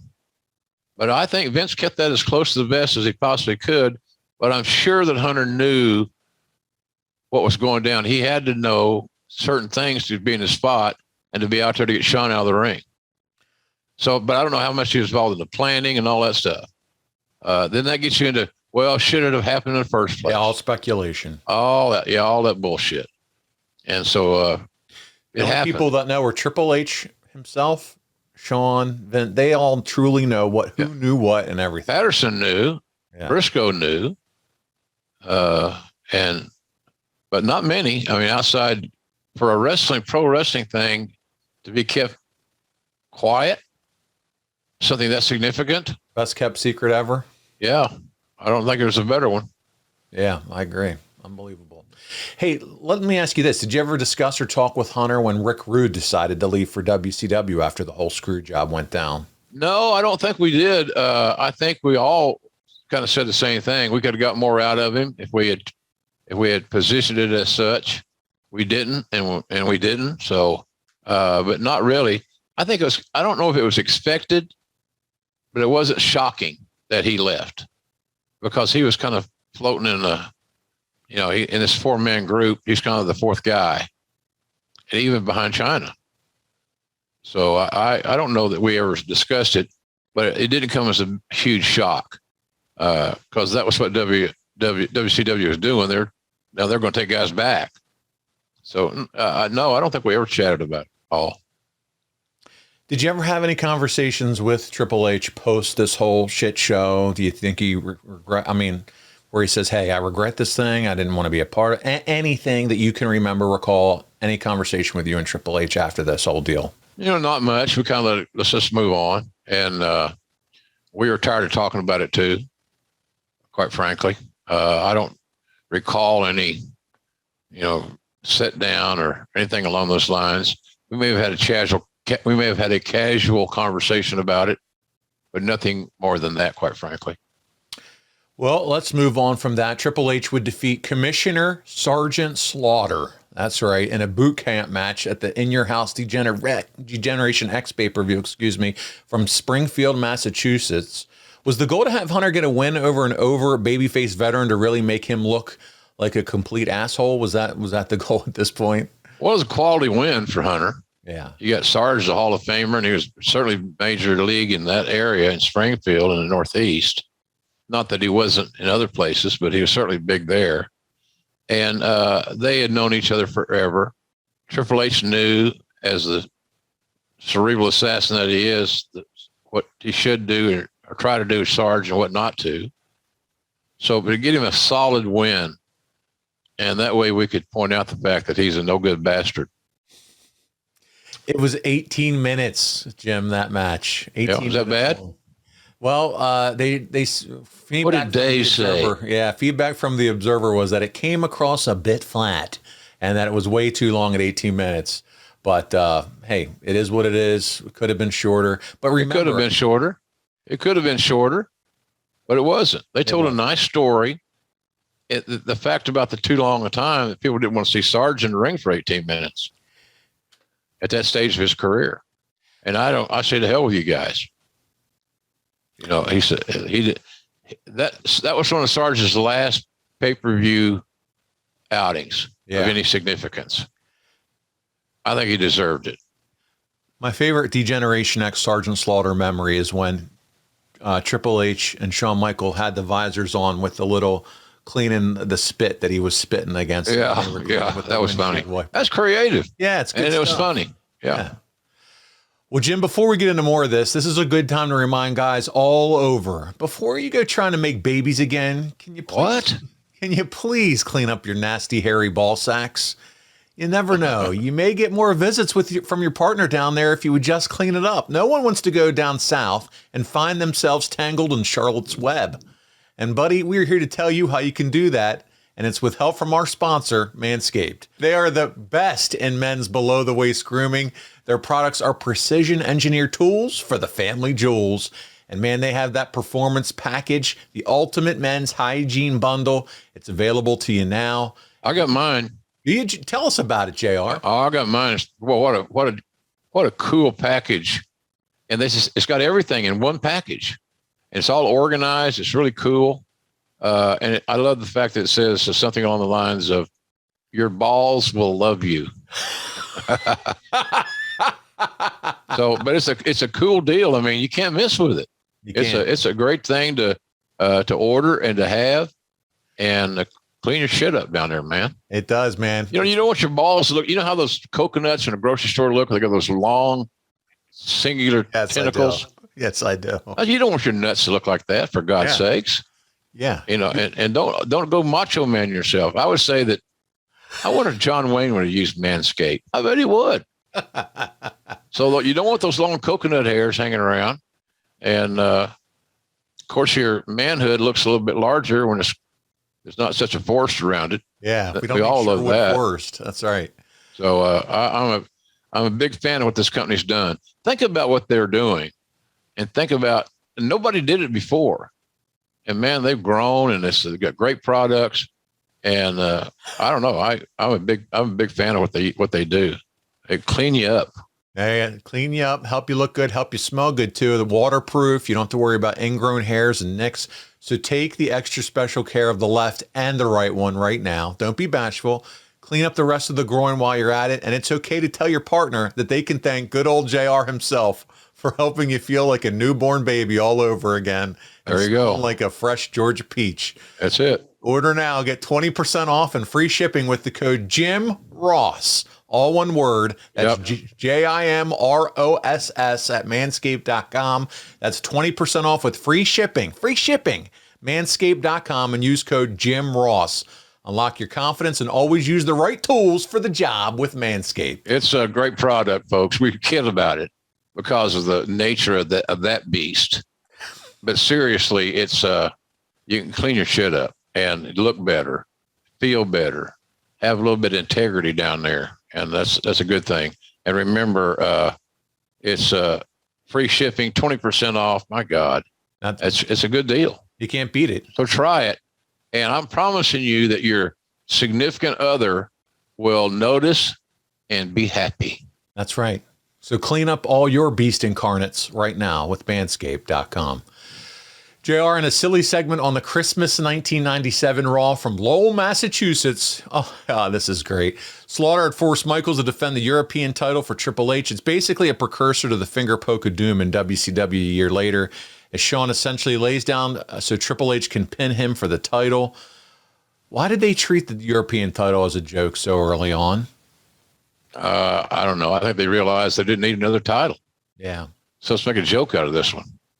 And they kind of did. Just a creative way, you think, just to get the title off of Shawn and get it moved over to Hunter here? Oh, yeah. Yeah. I didn't like it, but nobody asked me if I liked it or not. But I didn't like it. Not that way. Yeah. Owen Hart would then transition his feud to Hunter by the end of 97 instead of Shawn. What did you think that was? Why did you think that was? Did Shawn not want to work with Owen? Or did Owen just look forward to working with Hunter? No, I don't think Shawn had anything to do with it. I think the fact that we finally got the title on Triple H, which is kind of what we wanted to do. And we knew that between the two, Triple H and Owen would have great matches. So there was nothing there with the whole, screw job 97. No, Shawn did not, Owen did not refuse ever that I'm aware of. Yeah. That he didn't want to work with Shawn. I don't think they're ever going to be best buddies. But to eliminate any of that shit, go to Triple H. And that's what we did. So, JR, as we start to wrap up kind of what's going on here with Triple H, looking back, though, you would say this was the pivotal year for Triple H, no doubt about it. Yeah, he became a star in 1997. Triple H became a star. Pronoun boy. God. No he's, no pronouns, JR. Practice what you preach. No, I think it worked out fine. It did. He became the man. He went from Hunter Hearst Helmsley at the beginning of the year. He's Triple H. He's D-Generation X. He's now top of the card. He's been battling, as we outlined here. He went from kind of Goldust and a few others at the beginning. Now he's taken on Bret Hart. He's taken on Mankind. He's in these major feuds, became a major player, and Triple H does it again. JR, before we get out of here this week, there's something else that I want to talk to you about, and it's the Ultimate Protection, and it's GoliathLife.com. This is a life insurance ad for them, but really this is to us, and we've talked about this. It's about peace of mind. It's a no-brainer. We all get medical and auto insurance, yet we never even know if we're going to have a need for it. but we definitely know we're going to need life insurance because unfortunately, it's just the way this life works. We're all going to pass away one day. If you let that sink in for a moment, what about your family? What if they stopped having your income tomorrow? If you don't have a plan for it, you need to go over to Goliathlife.com and JR, they should do it right now. Yeah, Goliathlife.com. It's got all your answers. Very reliable company, a company that you can trust, because you can't make the argument that I don't need life insurance. Everybody needs life insurance. You buy it and you get it done and you move on. It's not fun. It's not a sexy buy, but you got to be able to take care of your family if something happens to you. You got to have something written down. And so, there's no reason. It's easy. It's an easy company to do business with. Paul, I know you know that they don't make a lot of phone calls, if any. That's right. They're just a hell of an easy company to do business with. And I'm a big believer, folks. You got to protect your family. Protect your family, and you can do that with Goliathlife.com. They do, JR. You said it. They streamline the entire process. There's not a lot of calling and nagging and things of that nature. It's they allow you to get quotes from over 20 plus carriers within minutes, and they're going to help you pick a policy that fits your budget, fits your price, whatever you're looking for. I know because I've done it. I skipped the phone calls and all the paperwork. So check it out, Goliathlife.com. Yep. They make buying life insurance simple. No hidden fees, JR. No upsells, no hassle. Right. No phone calls. It's life insurance in your hands on your times, and you can get multiple quick quotes right now from the comfort of your own home, just like your living room, like JR and I, right here in our homes. You can do it right now online, Goliathlife.com. JR, I want to ask, did Hunter come to you for advice to anyone, or was he just hanging out with Sean and staying in his lane at this point in his career? Well, he always listens. No, I don't recall asking for advice. We chatted. We had a good relationship. We got along. Because you want to get along with all your talent, especially your top talent. And he certainly was a top talent. JR, when we wrapped up last week's show, you were talking about how Triple H emulated Harley Race when he started to move up the card. Talk about that to us for a little minute. Well, Harley was just a very strong influence for Triple H, as Triple H was a young guy, even a fan. Harley's work drew Triple H to Harley, and a lot of the subtleties that Harley did in the ring, his timing, his pacing, all those things were very reminiscent of Harley Race. And I've always said there's no better wrestling heel to emulate or to learn from than Harley Race. So that told me right away that if you're going to be trained by Killer Kowalski, and then you're going to be influenced and tutored by Harley Race, you're paying attention.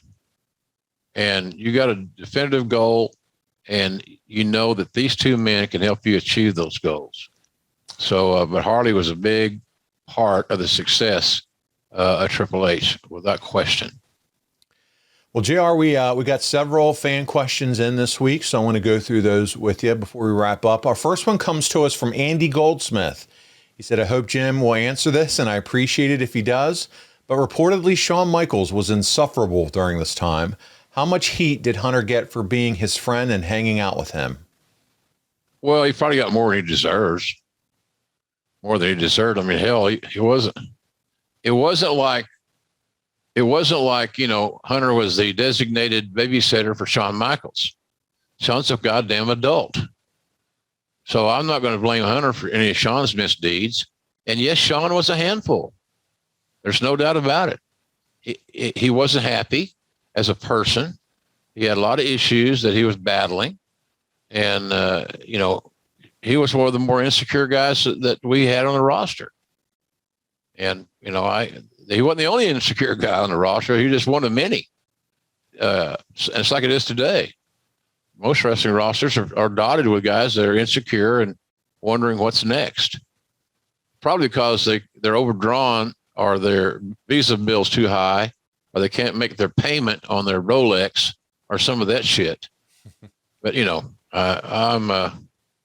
probably the wrong guy to ask about that, because I don't have a lot of patience for that shit. Well, that, and you think about it too, from your guys' perspective, at least if you were having issues with Shawn, Triple H was a guy you could kind of lean on a little bit. Well, you could feel it out with talking to Triple H. Yeah. But the eventuality of it is that the only person that could take care of Shawn's issues or communicate with him in a way that Shawn would understand and pay attention to is Vince. That's the deal they had. Yeah. Vince said, I saw a little of myself when I was younger, and Shawn. I was a wild card. I was, I had attitudinal issues. Well, Shawn had plenty of those, and Vince was his fixer. But yeah, but Hunter was always good about helping us out. It may be, his back's bothering him or this or that.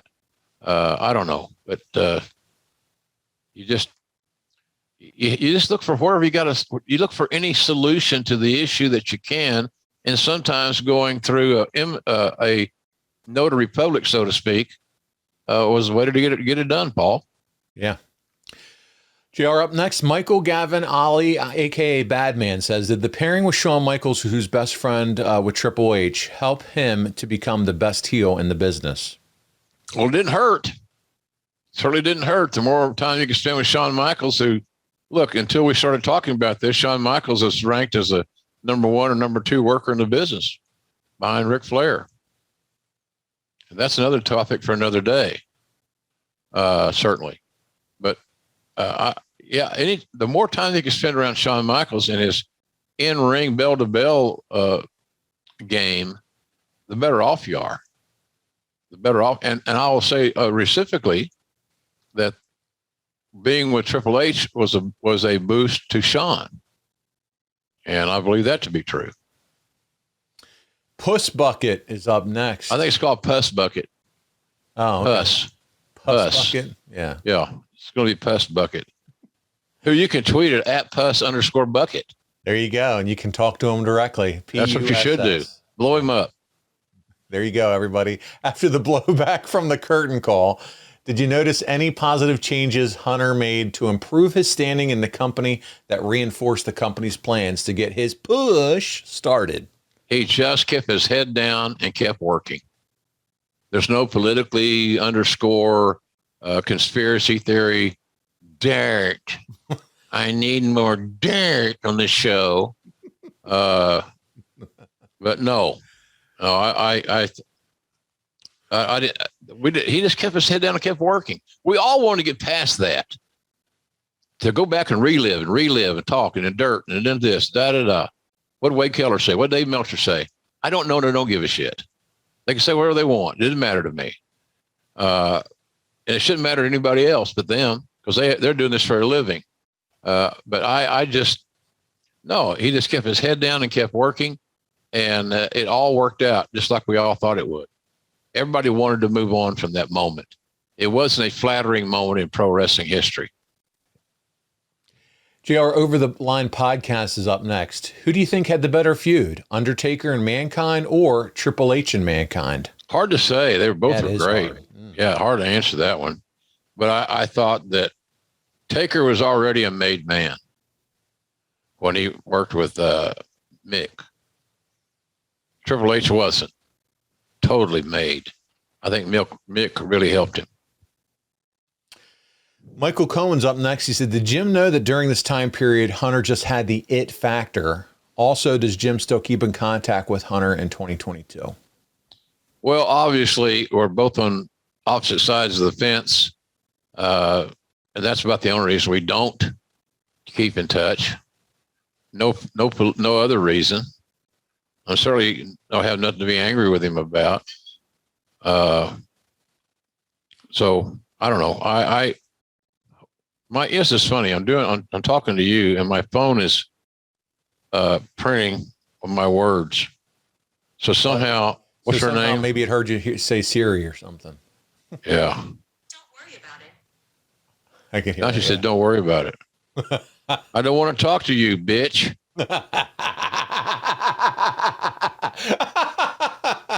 Do you have an Alexa or Google that you get in an argument with, JR, when you're at home by yourself? Apparently. Okay. Anyway. I would love to be a fly on the wall for some of that shit. Hey, yeah, I'm not very technically sound. I have to admit that. It's all good. That's what we're there to. I think to answer the question of Mankind and Triple H helped Triple H more than Taker and Mankind. I think that. Yeah. So which one though did you feel like he had the it factor at this point? Oh yeah. I was always a big fan of him. You know, young guy, he didn't drink, he didn't smoke, no drugs, 6'4", he could put sentences together. He was a student of the game. So I always liked his chances. Did he play college football? Nope, that was the only negative. Okay, yeah. On JR's list, some of those college football players have made some pretty good pro wrestlers. Oh, I'm with you. I just haven't fun. But yeah, it didn't take a genius to figure out he was going to be really good. And I think some of those guys he worked with that we've mentioned on the show today were helped quell any of those doubts or what have you. Yeah, he was kind of a can't miss guy, I thought. Brad Stanton's up next. Our buddy Brad says, Grilling JR, could Triple H made his character transition without Chyna? We talked a little bit about that. You think so, but you think she was really kind of the accelerant to get in? I think she was accelerant. I think she helped move it along a little quicker, but he still would have been a star with or without her at ringside. All right, my good old friend Adam Marpin, haven't talked to him in a while, good old dude. He says, with creative having mapped things out from the next WrestleMania backwards at this time, how much did the curtain call and subsequently not becoming King of the Ring in 96 change the plans for Hunter at WrestleMania 13? Would he still have been feuding with Goldust? And if so, might the IC title have been on Hunter and not The Rock? So there's a lot to unpack there, a lot of ifs, this, that's. And I know this is a long time for you, JR. Jesus. I'll let you read that. You know, golly, I'm trying to read this question. I don't know if it changed any major plans for WrestleMania 13. You should ask Siri and see what she says. I think not. No? Okay. Hard to say about the Intercontinental title. And because both guys, Rock and Triple H, would work, they could still fulfill their obligations in the role. But I don't think any plans were changed about that. So much was made of the curtain call. And we've talked about it ad nauseum here today, and that's not even our topic. It was a moment, there was a lack of judgment that was done in our number one arena, and it was embarrassing. It embarrassed a lot of people within the business. It was unnecessary. It did not have to happen. So, but it did. But but nope, I don't know if any plans are changed because again, I think people made more out of the curtain call than it was actually it was. All right, Rajiv, he chimes in this week. Another buddy of mine, he says, was crowning him King of the Ring this year to make up for him not winning it in 96 like he was supposed to. So was this the... Your buddy Rajiv is asking a real stupid question. And he may be stupid as well for asking that question. There's no makeup in wrestling. There's no kissing in baseball, as Tom Hanks said in League of Their Own. Rajiv, I can't wait for him to text me. I can't. Oh, he will. But you know, make up for something. Are you shitting me in wrestling? Ain't no makeups. Give it to him. Give him some red ass. He deserves it for that. Well, there's no makeups. Question. It's just a stupid question. Yeah, I mean, he should know better than that. If you listen to this podcast, you should have learned more. Get your head out of your ass, buddy. I'm embarrassed for this gentleman. I love you. Brian Fuller's up next. Do you think Triple H being billed from Greenwich, Connecticut? Greenwich. Oh, yeah, he put Greenwich, but yeah, Greenwich. There you go. Yeah, well, it's spelled Greenwich. It's Greenwich. Yeah. Thanks, Brian, for making me sound like a dumb. Yeah, Brian. See, you made your buddy here an idiot look like an idiot. Do you think Triple H being billed from Greenwich, Connecticut really was understood by our average wrestling fan? I had no idea how rich of an area it was as a kid. Wouldn't Beverly Hills, like Heenan used, have been a better city to use to portray what Vince was going for with Triple H? Well, Brian, you obviously didn't like the Greenwich hometown, so you'd be for Beverly Hills. It would not be unique. Greenwich, I think you just do a Google search. You can see the affluent nature of Greenwich. And Brian, does it really fucking matter? Really? No. This is the JR that I like, I love, and I just enjoy so much. Brian, please continue to ask questions. We're having fun. Michael McClanahan with our last question of the week. He says 1997 was the infamous DX era. My question is overall, was Shawn Michaels more critical to the success of Triple H, or was Triple H more critical to the success of Shawn Michaels during this era? Said differently, did one talent benefit more than the other from their partnership both on and off screen? I think they both benefited, quite honestly. Yeah. I guess, you could say, well, Shawn was the incumbent and had already notched his reputation in the folklore of pro wrestling, and Triple H hadn't. So maybe Shawn was the guy that brought Triple H to that notoriety. You can make an argument for that. But, I think if you looked at it, it's a close race, but probably Triple H benefited more than Shawn. If we were giving out stars to questions, we already know where Rajiv and Brian Fuller rank on the list. Would you give Michael McClanahan, was that at least a 4-star question, you think, from Michael McClanahan? It's a 12-star. 12-star. Wow. Oh, yeah. Leave it to Money Mike to wrap at least, up. Yeah, because he asks a question every week. He does. He is very good, by the way, too. He's a CPA. He's a smart kid. So there you go. Are you sure? Yeah. The rest of you guys need to get your act together, but please continue to ask questions. We'll have fun with them here on Grilling JR. Speaking of what we do here on Grilling JR, next week, it's discussing the rise of Brock Lesnar, the Beast Incarnate, from Minnesota University and his NCAA career to OVW, finally being called up and then becoming the next big thing, from winning King of the Ring and the Intercontinental title in such a short time to the undisputed championship by SummerSlam with a win over The Rock, and his run with The Undertaker to the crowning and disastrous moment at WrestleMania 19 against Kurt Angle. Listen, we're talking about Brock Lesnar, SummerSlam win over The Rock in 2002. Buddy, he's about to wrestle for the main event in SummerSlam here again in 2022, 20 years later. So it's going to be fun talking about the rise of Brock. Yeah. I got a lot of things to talk about Brock. He's one of my favorite. And he was another guy that could be a big pain in the ass. Massive. From day one. Yeah. He just, and we'll talk about that. There's reasons for that. There's a source for these issues that if you care about somebody and you want to be a problem solver, that you look for. You look for those sources. You look for those reasons that someone is making a uncharacteristically bad judgment. And sometimes he executed some bad judgment. There you go. Well, hey, make sure you tune in. We'll find out all those reasons why he was a pain in the ass and also why he was very successful here with JR. JR, before we get out of here, buddy, we got to tell him to check out adfreeshows.com. There's so much content over there going on right now. The kingdom has grown. The kingdom. We got Kevin Nash has a podcast over there now called Click This. You got Mick Foley, whose podcast has just skyrocketed up the charts. In addition to all of our friends, Tony Schiavone, Jeff Jarrett, the Golden Boy, who the hell's the Golden Boy?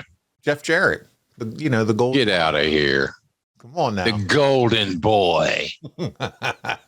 Is there nothing that we can use that's maybe more modern? Arnold Skolin was a fucking Golden Boy. Jeff Jarrett ain't got no right to Golden Boy. Okay. He has about as much right as that's claiming that he was a horseman. Oh, there it is. That was good. I like it. He's still claiming that. He's still claiming that. Well, what else is he going to hang his hat on? I don't know. Hey, I mentioned to you that I had an appearance coming up. Yeah, tell us about this weekend. This weekend, in Iowa, 22nd and 23rd. 22nd and 23rd, and that's going to be in, the town? Waterloo, buddy. Waterloo, baby. I pay attention. And so Waterloo, Friday and Saturday, great event. Hope you'll check it out. And then I'm just looking here, just got the details on this. Oh, there you go. The Sussex County Fair in Augusta, New Jersey. And so that's going to be on that Saturday. God damn, I work with some brain dead son of a bitches. I'll tell you that right now. So I'm going to be doing an appearance. Oh my God. And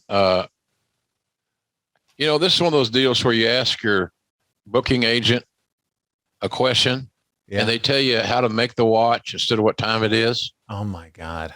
Sussex County Fair, Augusta, New Jersey. And they're going to work on my travel, which nobody needs to know or gives a shit about. Do they know the dates, buddy? So I got the dates. Did I get the date or not? No. Okay. Well, hey, tell them you said thanks. Just soon Google it, everybody. I mean, I am, and I still can't find shit on it. Sussex County Fair, Augusta, New Jersey, coming up soon. We'll have more information that will be accurate and definitive when we see you again next week. If you live in that tri-state area and can come by, I would appreciate it. It'll be fun. I'm not doing a lot of appearances simply because of the travel issues. This is a favor to somebody, and so I'm fulfilling my obligations in that regard. You're a nice guy. So there you go. Sussex County Fair, Augusta, New Jersey. I'll be there. Before we get out of here, JR, one more thing we have to talk about because it's better than sliced bread, and it's your barbecue sauce and your seasonings. I know because I just put some on a couple of steaks this last week. I want to hear more about how our folks can continue to support you with this outstanding quality, phenomenal products that you have over there. The mustard. Well, thank you. It's very affordable. Appreciate the plugs. JRsBBQ.com. Pretty simple. We have a website. It's open 24 hours a day. And our business has been very brisk, which we're very, very grateful. So if you're looking for outdoor cooking needs, the all-purpose seasoning, the barbecue sauce, the chipotle ketchup. I love the jalapeno honey mustard. It's one of my favorites. It's got 1 gram of sugar, by the way, so it's healthy, healthier than a lot of products you can buy like that. So we pack it all, we make it all, we manufacture it all in Oklahoma City, and we ship it all out of Norman. So we're trying to be very efficient there. And we've had, shipping issues and things of that nature. We just make good on it. Simple. Don't drag it through the mud about, well, how are we going to fix this? What did you order? Ordered 6 bottles of JR's Original. We're going to send you 6 bottles of JR's Original for your trouble. That's what you do. You make them happy. That's what we try to do. So JRsBBQ.com, check it out. Great for gifts and things of this nature. I'm so far behind, Paul. The other day I mentioned here, talking about the sauce and stuff, Father's Day, not knowing that I was about a month off. Yeah. And that's sad in a way. And it's the way it is in a way. And we'll talk about that another time. Time flies when you're having fun, man. That's it, baby. It is just flies by so quick. We're almost halfway through the summer already. It's just insane. But that means we're heading in to what we said at the top of the show. Labor Day is fast approaching. And for all you ad-free show members, that means Top Guy weekend for those that are part of it. Also for AEW, that means a big weekend in Chicago.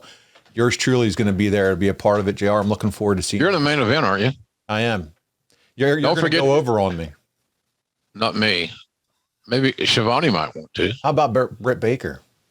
There you go. I'm all in on that. Yeah, you get double teamed by her and Rebel. Oh, sign me up, brother. Yeah, that's a good way to go out. That's right.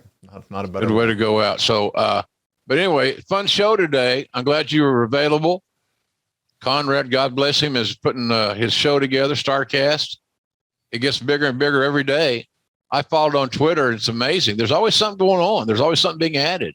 There is. So it's kind of a wrestling fan's dream. It's Disney. It's like going to Disneyland. Wrestling. That's exactly it. Same analogy. And of course, Conrad's going to be wearing his tights most of the convention. Oh wow! Now you're turning it into a wrestling fan's wet dream. So yeah. There you go. Yeah, exactly. So it should be fun. I just know some of the guys that are booked there, and I know for them personally to get to be able to compete and perform in front of a huge crowd, which they're going to have, is a great experience. It's what some guys remember because they've been doing indie shows and they're not drawing thousands. They're drawing a few hundred if they're lucky. And so I'm very happy that some of these guys that deserve to wrestle and show their stuff in front of a big house, like the Rock and Roll Express, for example, one of many illustrations I could give you. But this is going to be one of the most interesting and talked about events that Conrad, of course, has ever been affiliated with, but it's never been I guess they're an indie. So if you're, I say that in a nice way, but I'm thinking that you could consider StarCast an indie event. Yeah. And if so, it's the biggest in history. It's the biggest of all time. You don't want to suffer from FOMO. You know what that is, right, JR? Fear of missing out. You don't want to suffer from that. So well, good. Now I know what that means. I'll use it later, I'm sure. There you go.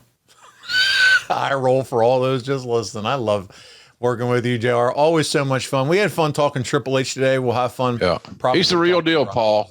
Yeah. He's the real deal and should not be penalized because of who he married.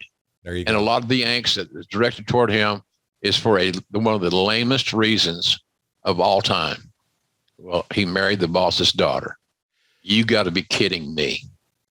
There you go. Well, listen, support him. JR'sBBQ.com. Listen to him every Wednesday night on Dynamite, every Friday night on Rampage, and check him out week in and week out here on Grilling JR. He is a legend, a Hall of Famer, Mr. Jim Ross, the voice of wrestling. This has been Grilling JR. We'll see you next week. Thanks, everybody. We appreciate every one of you.